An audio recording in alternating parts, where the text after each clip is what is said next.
Assalamualaikum warahmatullahi wabarakatuh. Kepada yang terhormat Ibu Haji Sri Utaminingsi MMPDMH selaku dosen pengampu pada mata kuliah Hukum Dagang Perburuhan dan Perpajakan. Perkenalkan, kami dari kelompok 4 yang beranggotakan Eka Nur Istianti, saya sendiri, Afifah Nadalia, dan Marlin Kaluku dari kelas 08 PPKE 003 Program Studi Pendidikan Pancasila dan Kewarganegaraan Universitas Pamulang akan mempresentasikan tugas kami tentang ketenagakerjaan dan hubungan kerja. Baik, langsung saja untuk slide yang pertama akan dipresentasikan oleh saya sendiri. Ketenagakerjaan. Ketenagakerjaan berasal dari kata tenaga kerja yang dalam Undang-Undang Ketenagakerjaan Pasal 1 Angka 2 Undang-Undang Nomor 13 Tahun 2003 tentang Ketenagakerjaan disebutkan bahwa ketenagakerjaan adalah segala hal yang berhubungan dengan tenaga kerja pada waktu sebelum, selama, dan sesudah masa kerja. Yang dimaksud sebelum kerja, contohnya pada saat rekrutmen atau pada saat melakukan perjanjian kerja untuk menghindari adanya penipuan lowongan kerja atau loker-loker bodong yang suka menarik biaya admin kepada calon tenaga kerja. Kan masih banyak ya, saya temui di Jakarta, banyak loker-loker palsu dengan iming-iming jabatan tinggi, namun harus membayar biaya admin dahulu, baru bisa diterima. Sebaiknya bagi calon tenaga kerja menghindari lowongan kerja yang demikian, karena itu merupakan penipuan. Selama bekerja, contohnya peraturan waktu kerja. Rata-rata perusahaan menetapkan waktu kerja selama 8 jam. Maka jika bekerja lebih dari 8 jam, dihitung lembur. Ketentuan waktu istirahat, waktu lembur, upah lembur, gaji, cuti, dan lain sebagainya, agar tenaga kerja dipekerjakan secara manusiawi, tidak semena-mena memeras keringat tenaga kerja. Sedangkan sesudah masa kerja, misalnya jika kita terkena PHK, perusahaan wajib memberikan uang pesangon sesuai masa kerja karyawan tersebut dan mem-PHK karyawan harus dengan alasan yang diperbolehkan oleh undang-undang untuk menghindari tenaga kerja diperlakukan secara semena-mena atau dipecat secara tidak hormat. Selanjutnya, pihak yang berkaitan dengan ketenagakerjaan. Ada 3. Yang pertama, tenaga kerja adalah objek, yaitu setiap orang yang mampu melakukan pekerjaan untuk menghasilkan barang atau jasa untuk kebutuhan sendiri dan orang lain. Yang kedua, pekerja atau buruh adalah setiap orang yang bekerja untuk orang lain dengan menerima upah berupa uang atau imbalan dalam bentuk lain. Yang ketiga, pemberi kerja adalah orang perseorangan atau badan hukum yang mempekerjakan orang lain dengan membayar upah atau imbalan dalam bentuk lainnya. Pada dasarnya, tenaga kerja dan pekerja adalah sama-sama bekerja kepada orang lain. Namun dalam kultur di Indonesia, pekerja atau buruh sering dikonotasikan sebagai pekerja yang hanya memakai otot, tidak memakai otak. Contohnya, kuli bangunan, buruh pabrik, tukang sampah, dan lain sebagainya. Sedangkan tenaga kerja dikonotasikan sebagai pekerja yang lebih tinggi, karena cenderung bekerja menggunakan otak daripada menggunakan otot. Contohnya guru, dokter, dosen, apoteker, karyawan BUMN, atau karyawan swasta lainnya. Baik, selanjutnya, tujuan dibentuknya hukum ketenagakerjaan. Hukum ketenagakerjaan di Indonesia diatur di dalam Undang-Undang Nomor 13 Tahun 2003 tentang ketenagakerjaan. Sebelumnya ada Undang-Undang Cipta Kerja atau Omnibus Law. Tujuan yang pertama yaitu memberdayakan dan mendayagunakan tenaga kerja secara optimal dan manusiawi. Pada pasal 4 huruf A Undang-Undang Nomor 13 Tahun 2003 dijelaskan bahwa pemberdayaan dan pendayagunaan tenaga kerja merupakan suatu kegiatan yang terpadu dan dapat memberikan kesempatan kerja seluas-luasnya bagi tenaga kerja Indonesia. Melalui hari ini, diharapkan tenaga kerja Indonesia dapat berpartisipasi secara optimal dalam pembangunan nasional, namun dengan tetap menjunjung tinggi nilai-nilai kemanusiaan.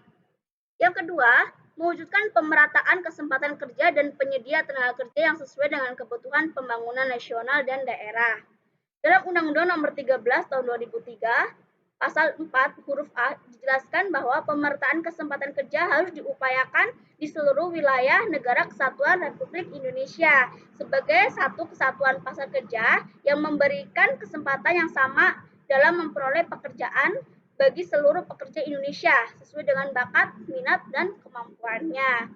Demikian halnya pemerataan penempatannya perlu diupayakan agar seluruh tenaga kerja dapat mengisi kebutuhan di seluruh sektor dan daerah. Yang ketiga, memberikan perlindungan kepada tenaga kerja dalam mewujudkan kesejahteraan. Tentunya, dengan adanya hukum ketenagakerjaan dapat melindungi para tenaga kerja agar diperlakukan secara manusiawi sebagai pekerja. Tidak hanya diperlas tenaganya, tidak diperlakukan semena-mena, karena setiap tenaga kerja memiliki kewajiban yang harus dilaksanakan dan hak yang harus diperoleh, yaitu berupa gaji setelah melakukan pekerjaannya. Yang keempat, meningkatkan kesejahteraan tenaga kerja dan keluarganya. Dengan adanya hukum ketenagakerjaan dapat meningkatkan kesejahteraan tenaga kerja dan keluarganya. Dengan cara perusahaan wajib membayar gaji atau upah para pekerja sesuai dengan perjanjian kerja, wajib membayar uang lembur jika pekerja lembur, wajib membayar THR, membayarkan BPJS kesehatan maupun BPJS ketenagakerjaan. Baik, selanjutnya kelompok tenaga kerja dibagi menjadi dua. Yang pertama, angkatan kerja adalah penduduk yang sudah memasuki usia kerja, baik yang sudah bekerja, belum bekerja, atau sedang mencari pekerjaan. Menurut ketentuan pemerintah Indonesia, penduduk yang sudah memasuki usia kerja adalah mereka yang berusia minimal 15 tahun sampai 65 tahun. Namun, tidak semua penduduk yang memasuki usia tadi disebut angkatan kerja, sebab penduduk yang tidak aktif dalam kegiatan ekonomi tidak termasuk dalam kelompok angkatan kerja. Yang kedua, bukan angkatan kerja, adalah penduduk usia produktif atau usia kerja 15 tahun ke atas yang bersekolah atau kuliah, mengurus rumah tangga, pensiunan, atau melaksanakan kegiatan lainnya selain kegiatan pribadi. Jadi yang dimaksud bukan angkatan kerja adalah orang yang tidak terlibat dalam kegiatan ekonomi. Selanjutnya, klasifikasi tenaga kerja dibagi menjadi tiga. Yang pertama, tenaga kerja terdidik adalah tenaga kerja yang mempunyai keahlian pada bidang tertentu atau khusus yang diperoleh dari bidang pendidikan. Sebagai contoh, dosen, dokter, guru, pengacara, akuntan, polisi, TNI, dan sebagainya. Jadi tenaga kerja terdidik harus diperoleh dari pembelajaran formal. Tenaga kerja terlatih adalah tenaga kerja yang tidak memerlukan pendidikan dan hanya membutuhkan pelatihan terlebih dahulu sebelum dapat bekerja, diperoleh dari pengalaman dan latihan. Sebagai contoh, supir, tukang jahit, montir, tukang pahat, dan sebagainya. Jadi, tenaga kerja terlatih itu tidak harus melalui pendidikan formal, bisa saja melalui lembaga pelatihan. Yang ketiga, tenaga kerja tidak terdidik adalah tenaga kerja yang mengandalkan tenaga, tidak memerlukan pendidikan maupun pelatihan terlebih dahulu. Sebagai contoh, kuli, pembantu rumah tangga, buruh kasar, pengangkut sampah, dan sebagainya.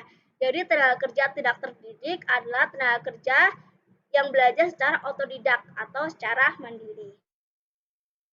Selanjutnya, tentang masalah ketenagakerjaan yang sering terjadi di Indonesia akan dipresentasikan oleh Saudara Hafifah Nadalia. Permasalahan ketenagakerjaan yang sering terjadi di Indonesia. Yang pertama, banyaknya pengangguran disebabkan karena tingginya jumlah penduduk dan tidak diikuti dengan lapangan kerja yang cukup. Permasalahan ini merupakan yang paling utama di Indonesia. Begitu juga dengan rendahnya kualitas tenaga kerja dan pertumbuhan ekonomi yang menjadi faktor utama dalam timbulnya masalah ini. Yang kedua adalah lapangan kerja yang rendah. Timbul akibat jumlah angkatan kerja yang produktif tidak sebanding dengan jumlah lapangan kerja yang disediakan. Hal ini menjadi salah satu pemicu pemasalah pengangguran. Yang ketiga, kualitas tenaga kerja yang rendah.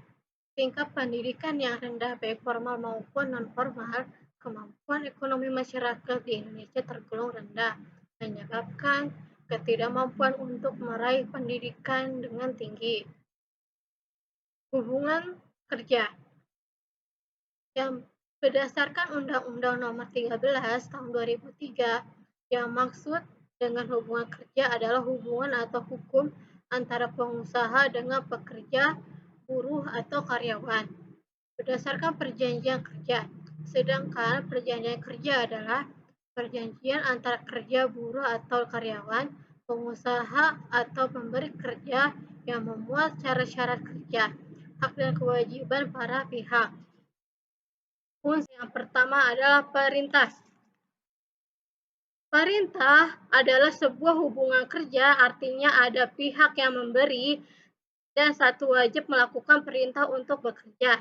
Yang kedua adalah upah.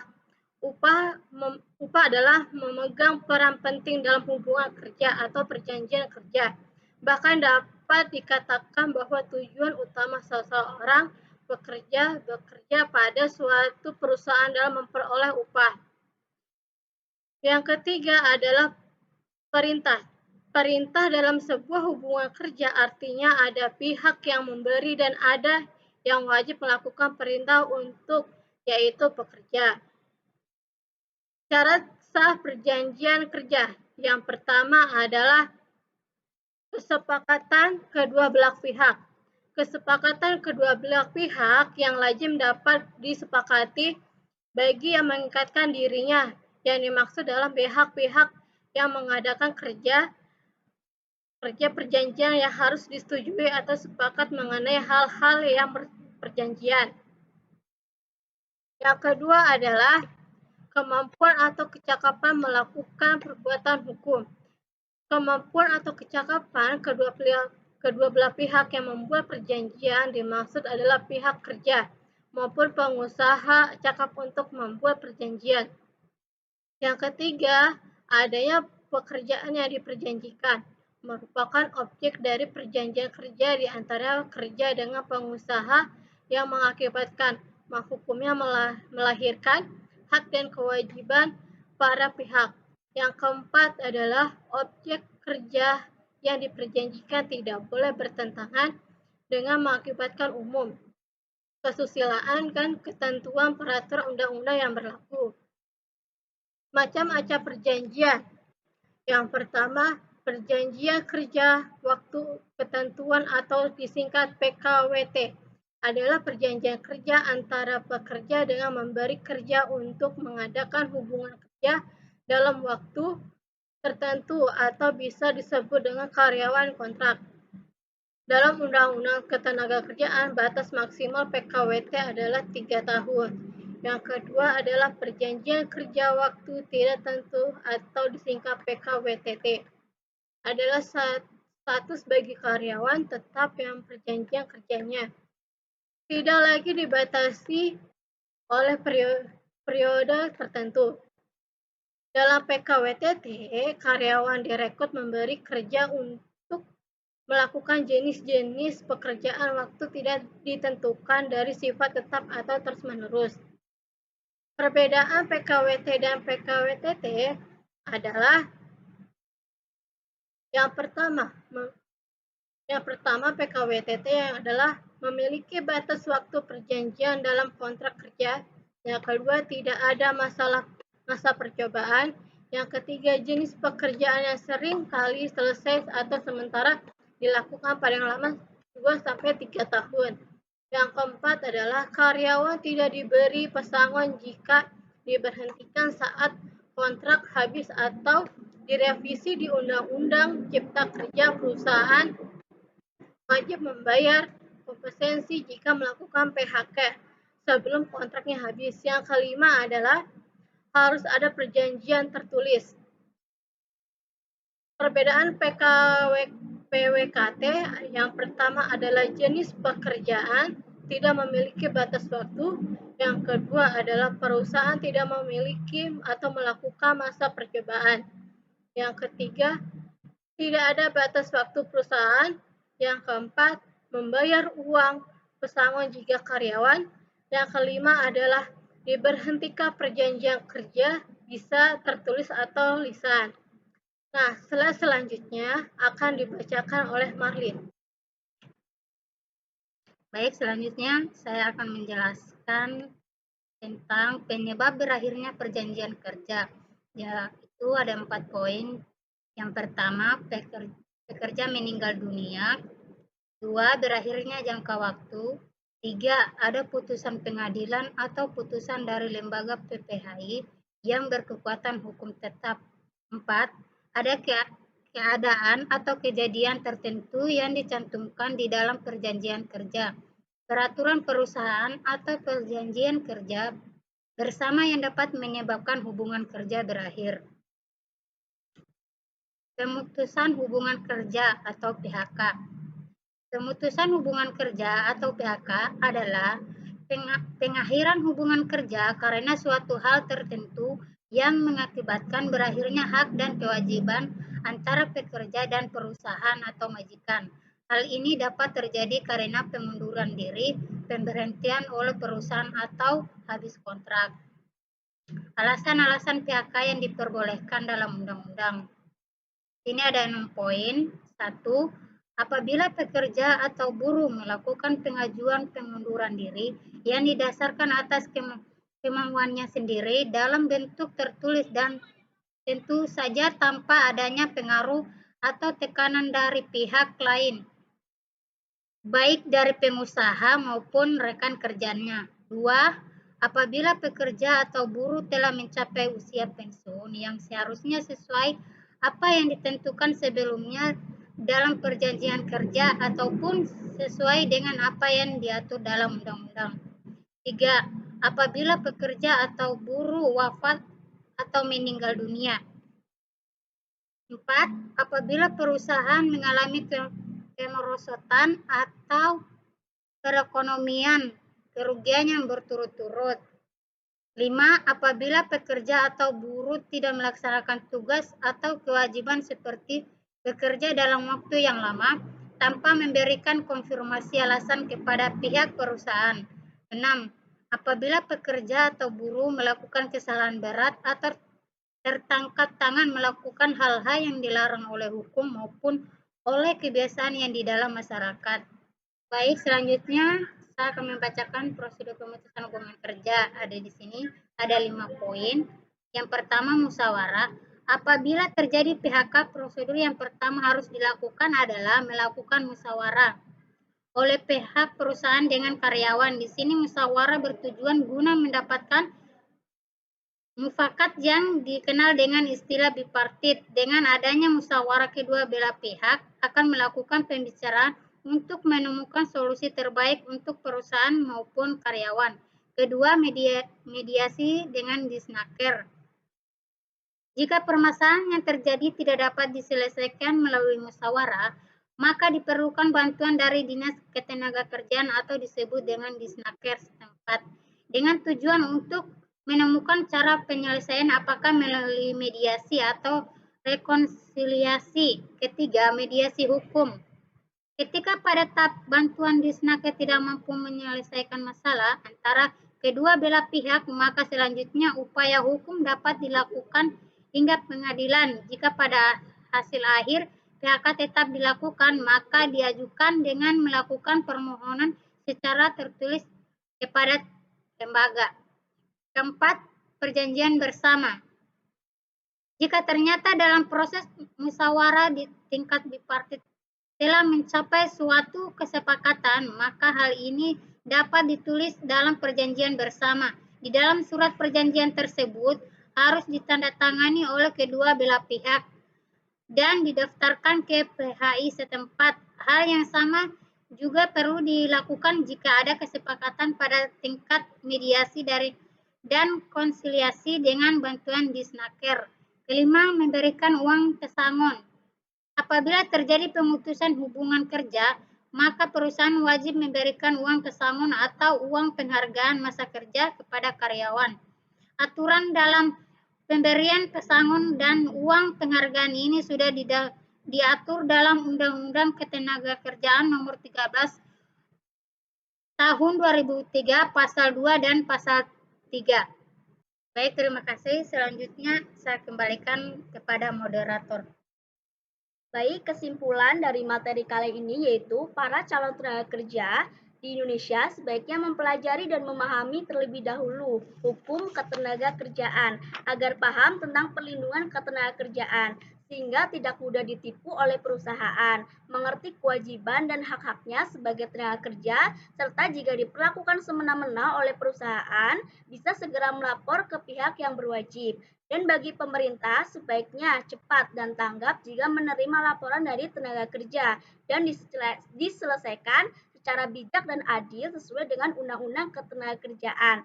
serta segera melakukan upaya perbaikan bagi masalah-masalah ketenagakerjaan yang ada di Indonesia agar semua calon tenaga kerja dapat terserap maksimal dalam dunia kerja dan melakukan pemerataan lapangan kerja baik di kota maupun di daerah.